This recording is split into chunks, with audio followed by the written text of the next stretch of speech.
Ce matin, quelque chose d'extraordinaire a traversé les fondements de la foi. Un événement subtil mais puissant qui a secoué l'âme de ceux qui savent écouter. Un silence qui durait depuis des mois s'est brisé soudainement, non pas avec fracas, mais avec une intensité vibrante, comme si l'air lui-même avait décidé de prendre la parole.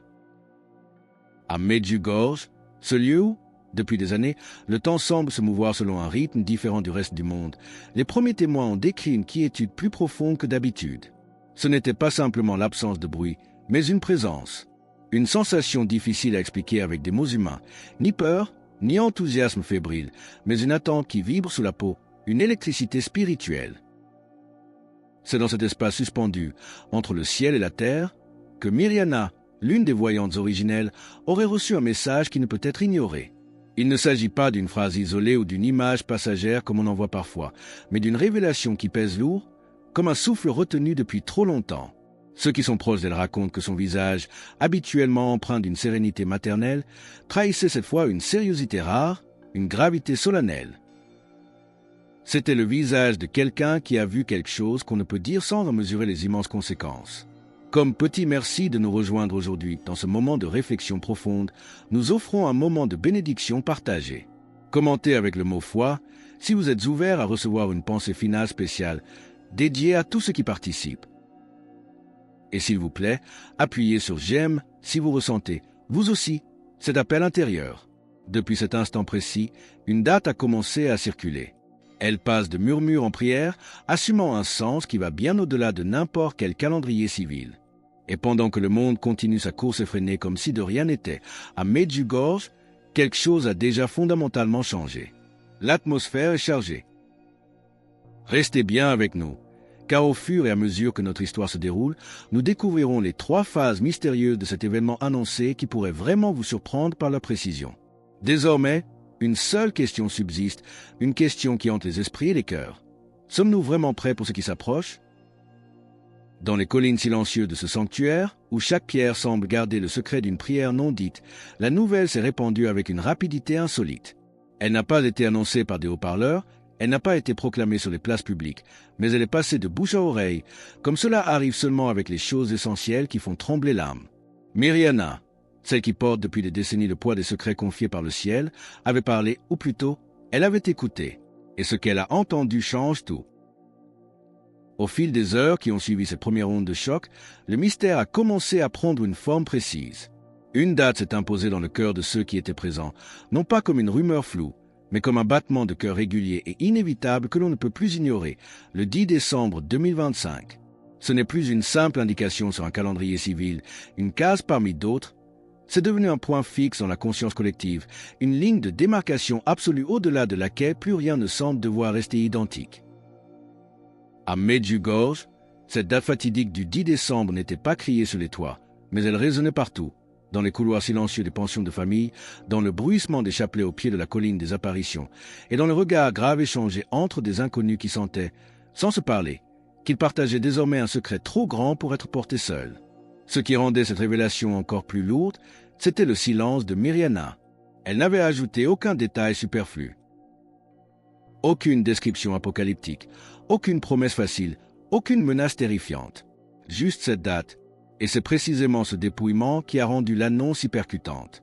L'absence de détails ne calme pas l'âme, elle l'oblige à se poser des questions essentielles. Ceux qui cherchaient un confort intellectuel ou des explications logiques ne trouvaient aucun appui, et ceux qui tentaient d'ignorer la nouvelle se surprenaient à y penser au milieu de la nuit, quand le silence du monde se fait total.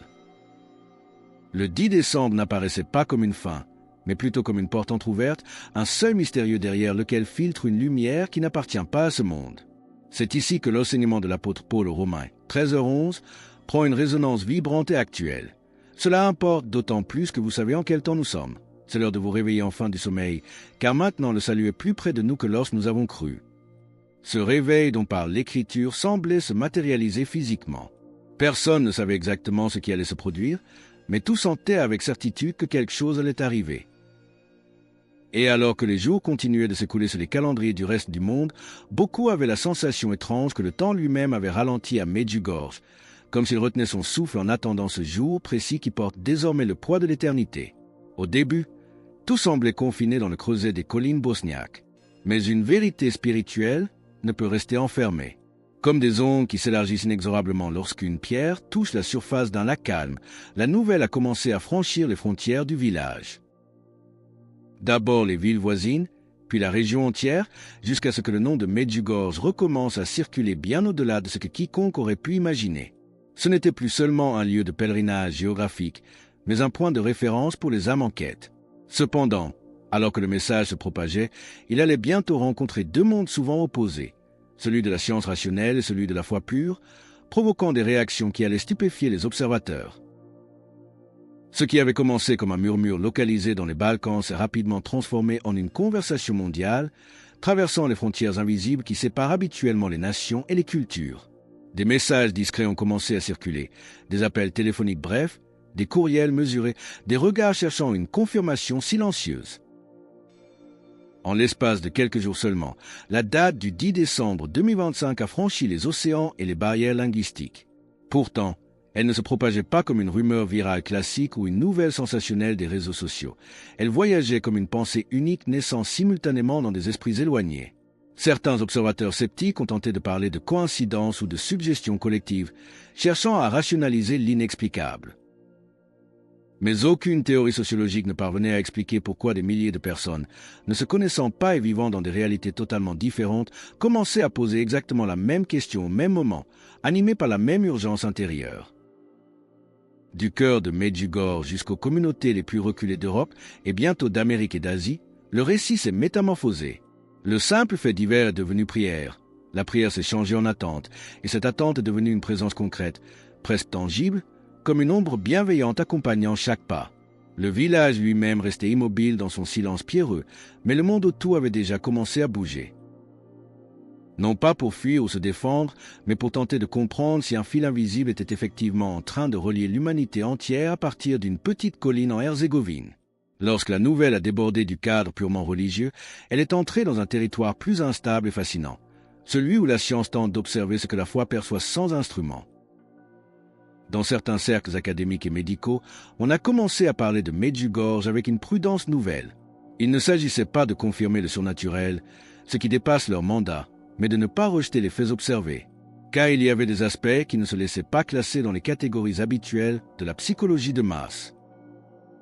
Des chercheurs admettaient, souvent à port close, leur incapacité à expliquer pourquoi une annonce si sobre, dépourvue de détails techniques ou de menaces, produisait des effets physiologiques et psychologiques si profonds et synchronisés sur une telle variété de personnes.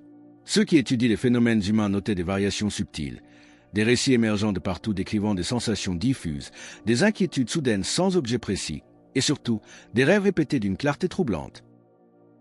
C'est ici que la prophétie biblique semble prendre vie sous nos yeux, rappelant les mots des Actes des Apôtres, 2h17. « Dans les derniers jours, dit Dieu, je répandrai de mon esprit sur toute chair. Vos fils et vos filles prophétiseront. Vos jeunes gens auront des visions, et vos vieillards auront des songes. » Ces songes dont parlent les témoins ne sont pas des cauchemars, mais des appels. La foi, dans sa sagesse, ne cherchait pas à entrer en compétition avec la science. Elle n'offrait pas de graphiques ni de formules complexes. Elle se contentait d'observer les mouvements du cœur, là où aucun scanner ne peut pénétrer. Dans cet espace incertain entre ce qui peut être calculé et ce qui doit être cru, une question vertigineuse a émergé, une interrogation qu'aucun laboratoire ne pouvait traiter. Si des réalités échappent à nos mesures, ne sont-elles pas, par définition, les plus importantes? Alors que certains cherchaient encore des réponses dans les statistiques, d'autres se retiraient instinctivement dans le silence des églises. Mais face à cette montée en puissance, une autre institution, millénaire et prudente, observait la scène. Comment l'Église officielle, gardienne du dogme et souvent lente à réagir, allait-elle se positionner face à cette date du 10 décembre qui mobilise ses fidèles? La réponse qui se profile dans les sacristies pourrait bien être le tournant décisif de cette histoire. Face à l'écho de plus en plus vaste des voix provenant de Medjugorje, l'Église a maintenu l'attitude qu'il a toujours distinguée dans de telles situations. La prudence absolue. Aucune affirmation solennelle n'a été faite, aucune démenti définitif n'a été publié. Seulement un silence institutionnel et une écoute attentive. Toutefois, dans le secret des sacristies et des presbytères, on percevait clairement que ce qui se passait n'était pas considéré comme une simple fièvre passagère. Des sources proches des milieux ecclésiastiques parlaient avec discrétion d'un intérêt croissant, même de la part du Vatican. Il ne s'agissait pas d'alarme, mais d'une vigilance soutenue. Les révélations de Medjugorje n'étaient pas nouvelles, mais leur trajectoire sur plusieurs décennies avait toujours maintenu une cohérence interne impossible à ignorer. L'appel continu à la conversion, à la prière et au retour à Dieu n'avait jamais dévié du cœur de l'Évangile. Cependant, cette fois, cette même voix qui invitait depuis des années à la paix indiquait une date précise, le 10 décembre 2025. Ce détail changeait tout, car une date n'est pas un symbole abstrait. C'est un point d'ancrage dans le temps qui oblige à prendre position. Dans les paroisses, sans qu'aucun décret officiel ne soit signé, la vie spirituelle s'est intensifiée. Des moments d'adoration plus longs, des confessions plus fréquentes, des liturgies vécues avec une gravité nouvelle. C'est comme si, sans le dire ouvertement, de nombreux pasteurs avaient compris que le peuple de Dieu avait besoin d'être prêt, même sans savoir exactement pourquoi. Le message reçu par Myriana, selon les bribes qui filtrent, ne se présentait pas comme une prophétie de ruine ou de châtiment, mais comme une invitation pressante. Les paroles rapportées ne parlaient pas de destruction, mais de la simplicité radicale de la foi. On parlait de la prière quotidienne, non comme une habitude mécanique, mais comme le souffle vital de l'âme, du jeûne, non comme une privation stérile, mais comme un espace intérieur libéré du superflu, et surtout de la réconciliation, comme un acte urgent et non reportable. Si ce message de réconciliation et de retour à l'essentiel résonne profondément en vous, et que vous ressentez le besoin d'affirmer votre foi en cet instant, partagez « Amen » dans les commentaires ci-dessous. Unissons nos voix dans cette prière commune. La Vierge Marie aurait souligné que ce qui s'approche, ce fameux 10 décembre, n'est pas conçu pour terroriser, mais pour réveiller. Elle insiste sur le fait que seul celui qui se présente avec un cœur humble pourra comprendre la nature de l'événement. Il n'est pas demandé de perfection, ni d'héroïsme spirituel, mais une vulnérabilité sincère devant Dieu. De nombreux pèlerins racontaient se sentir poussés, presque physiquement, à chercher le pardon pour des fautes anciennes, à réparer des relations brisées ou à revenir à des promesses oubliées. C'était comme si la date annoncée travaillait déjà, par anticipation, dans les silences les plus profonds de l'âme humaine. Au fil des jours, quelque chose commençait à muter de manière visible chez les gens. Non pas dans les lieux ou les structures, mais dans le regard. Médecins et prêtres, chacun depuis leur perspective, commençaient à noter le même phénomène étrange. Des personnes se présentaient à eux, non pour des douleurs du corps ou des doutes théologiques, mais habitées par une inquiétude inédite qu'elles n'avaient jamais ressentie auparavant. Et ce que ces personnes décrivaient allait bien au-delà du simple stress. Des signes intérieurs et nocturnes commençaient à se manifester collectivement. Les témoignages qui émergeaient de l'intimité des confessionnaux et des cabinets médicaux commençaient à dessiner une carte fascinante de l'âme humaine en éveil. Certains décrivaient des rêves d'une intensité troublante, si vivaces qu'ils ne s'effaçaient pas au réveil, laissant une empreinte durable sur la rétine spirituelle. D'autres évoquaient une soif soudaine et inextinguible de silence, comme si le vacarme habituel du monde moderne était devenu physiquement insupportable.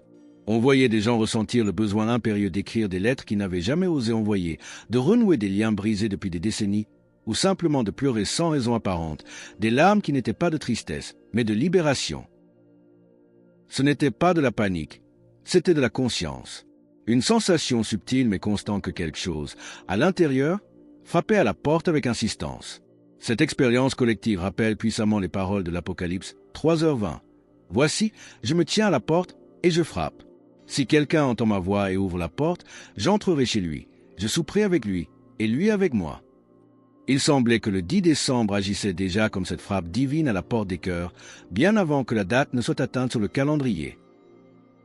Des inconnus commençaient à partager ces mêmes émotions avec des mots différents, validant mutuellement leur expérience. Quand l'invisible commence à transformer visiblement l'intérieur de l'homme, il devient une réalité plus tangible que la matière elle-même. Rapidement, l'écho de Medjugorje a traversé les océans, prouvant que l'esprit ne connaît pas de frontières. À Sao Paulo, au cœur du tumulte urbain, des groupes de fidèles ont commencé à se réunir spontanément chaque soir devant les églises principales, récitant le rosaire au milieu du bruit incessant de la métropole, créant des îlots de paix surnaturelle. À Manille, des familles entières s'agenouillaient dans les parvis bien avant l'aube, allumant des milliers de bougies comme si la lumière était soudainement devenue leur seul langage commun. Face à ce raz-de-marée spirituel, les médias et les réseaux sociaux se trouvaient dans une impasse. L'histoire du 10 décembre refusait de se laisser enfermer dans les cases habituelles du journalisme. Ce n'était pas une nouvelle politique, ni un fait divers, ni une curiosité scientifique. Certains reportages tentaient l'ironie pour se distancier, d'autres optaient pour une prudence excessive. Mais même ceux qui riaient ou critiquaient publiquement avouaient souvent, en privé, ne pas réussir à chasser cette pensée de leur esprit. Car certaines questions, une fois posées, continuent de suivre l'homme bien au-delà de l'écran de télévision. Cependant, alors que le monde médiatique débattait, un nouveau détail capital a commencé à circuler, apportant une structure précise à l'attente. Selon les dernières informations transmises à Myriana, l'événement du 10 décembre ne serait pas un moment unique et fugace, mais se déploierait selon une architecture très particulière. On commençait à murmurer l'existence de 3 phases distinctes. Ce n'était plus seulement une date, c'était un processus. Et la description de la toute première phase, celle qui touchera nos sens physiques, est de nature à bouleverser notre compréhension même de la réalité. Selon les précisions transmises à Myriana, ce qui se manifestera le 10 décembre 2025 ne sera pas un événement confus ou chaotique, mais une progression spirituelle ordonnée en 3 phases distinctes. Il est crucial de comprendre ces structures pour ne pas être pris au dépourvu.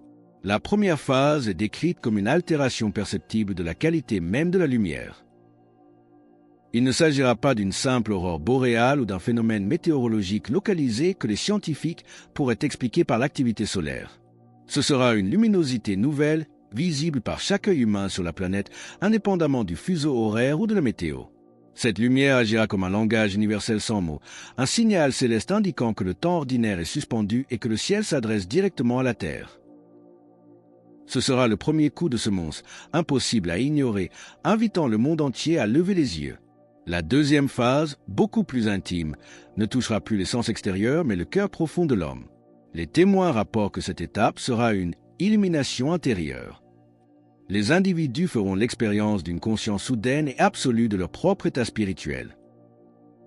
Ce ne sera pas un jugement tonitruant venu du ciel, mais un moment de vérité silencieuse où chacun se verra tel qu'il est réellement, sans les masses sociaux, sans les excuses habituelles et sans les mensonges que l'on se raconte à soi-même.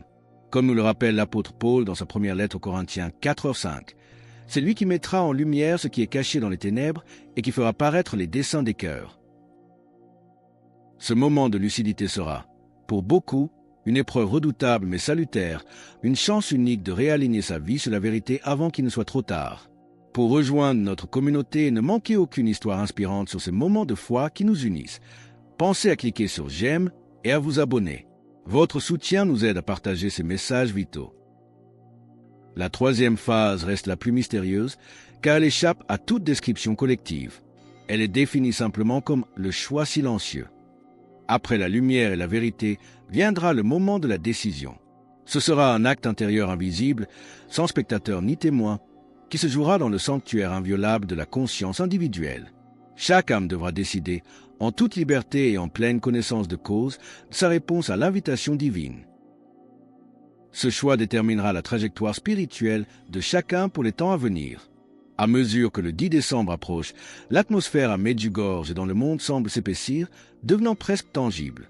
Ce n'est pas une lourdeur oppressante, mais une densité spirituelle, similaire à l'air chargé d'électricité juste avant qu'un orage ne vienne purifier le ciel. Les files d'attente pour la confession s'allongent de jour en jour, s'étirant jusque tard dans la nuit. Les églises restent ouvertes, illuminées par des milliers de cierges qui ne s'éteignent jamais tout à fait, symbolisant cette veille perpétuelle. Myriana, quant à elle, s'est murée dans un silence encore plus profond. Elle ne cherche pas les caméras, ne donne plus d'explications. Son recueillement est devenu son seul message. Ceux qui croisent son regard y lisent non pas de la peur, mais une connaissance paisible et une gravité qui imposent le respect. Pendant ce temps, dans le reste du monde, le quotidien continue en apparence, mais avec une toile de fond radicalement changée. Les derniers jours de novembre s'écoulent et il devient impossible d'ignorer cette date encerclée sur les calendriers intérieurs de millions de personnes. Le 10 décembre n'est plus un jour futur. C'est une présence qui grandit, un point de convergence vers lequel tout semble être aspiré. Le temps semble ralentir, comme s'il hésitait lui-même à franchir cette porte. Nous entrons maintenant dans les dernières heures, ce moment de bascule où le silence est le plus bruyant, chargé de toutes les questions non posées et de toutes les espérances secrètes de l'humanité. Et ainsi, nous y sommes. Le monde est entré dans les dernières heures précédant le 10 décembre 2025 avec un silence qui ne ressemble à aucun autre. Ce n'est pas le vide de l'absence, mais un silence plein, lourd de sens, colmo de toutes les questions jamais prononcées et de toutes les espérances jamais confessées. À Medjugorje, les lumières sont restées allumées bien après que le sommeil aurait dû prendre le dessus, comme des étoiles terrestres refusant de s'éteindre face à l'aube qui approche. Mais ce phénomène ne se limite pas à ce petit village des Balkans. Dans des milliers de maisons, dans des centaines de villes à travers le globe, des hommes et des femmes sont restés éveillés sans savoir exactement pourquoi, mus par une intuition collective que le sommeil n'était plus une option. Peut-être que rien de visible ne se passera, murmurent les sceptiques. Peut-être que tout changera, répondent les cœurs qui espèrent. Personne ne peut le dire avec certitude avant que l'heure ne sonne. Mais une chose est d'or et déjà acquise, une vérité que personne ne peut nous enlever. L'attente elle-même a déjà transformé quelque chose de fondamental dans le cœur de l'humanité. Cette période de préparation, ces confessionnaux remplis, ces réconciliations familiales, ce retour à l'essentiel, tout cela a déjà opéré un miracle silencieux. Si le but de l'avertissement était de nous ramener à Dieu, alors, d'une certaine manière, l'événement a déjà commencé avant même de se manifester. C'est ici que la parole du Christ dans l'Évangile selon saint Marc, 13h37, résonne avec une puissance nouvelle et terrifiante de vérité. Ce que je vous dis, je le dis à tous, veillez. Cette veille n'est pas une passivité, c'est l'état le plus actif de l'âme. C'est la lampe allumée dans la nuit, le cœur prêt à accueillir l'imprévu de Dieu. Quand le calendrier marquera enfin cette date du 10 décembre, ce ne sera pas simplement un jour nouveau qui se lèvera sur l'horizon. Ce sera un miroir géant et impitoyable de clarté, dressé face à l'humanité. Chacun, en se tenant devant cette date, ne verra pas seulement un événement extérieur, mais devra découvrir ce que sa propre âme reflète vraiment. Est-ce la peur, l'indifférence, ou est-ce la confiance éperdue d'un enfant envers son père? La troisième phase, celle du choix, se joue maintenant, dans cet instant suspendu où nous retenons notre souffle. La Vierge Marie, dans sa pédagogie maternelle, ne nous a pas conduits jusqu'ici pour nous laisser dans l'angoisse, mais pour nous placer devant notre liberté. La porte est ouverte, la lumière approche, et l'invitation est lancée. Il ne nous reste plus qu'à franchir le seuil, non pas en tremblant devant l'inconnu, mais en s'ancrant dans la seule certitude qui ne passera jamais. Alors que nous concluons ce récit sur l'aube d'un temps nouveau, il est temps de poser l'acte ultime de foi, celui qui scelle notre choix pour la troisième phase. Commentez Jésus est roi ci-dessous pour proclamer haut et fort que, quoi qu'il arrive demain, votre vie lui appartient. Et parce que la prière est notre arme la plus puissante, votre parcours ne doit pas s'arrêter ici. Cliquez sur la vidéo qui apparaît maintenant sur votre écran pour découvrir la prière de consécration essentielle pour traverser cette nuit avec espérance.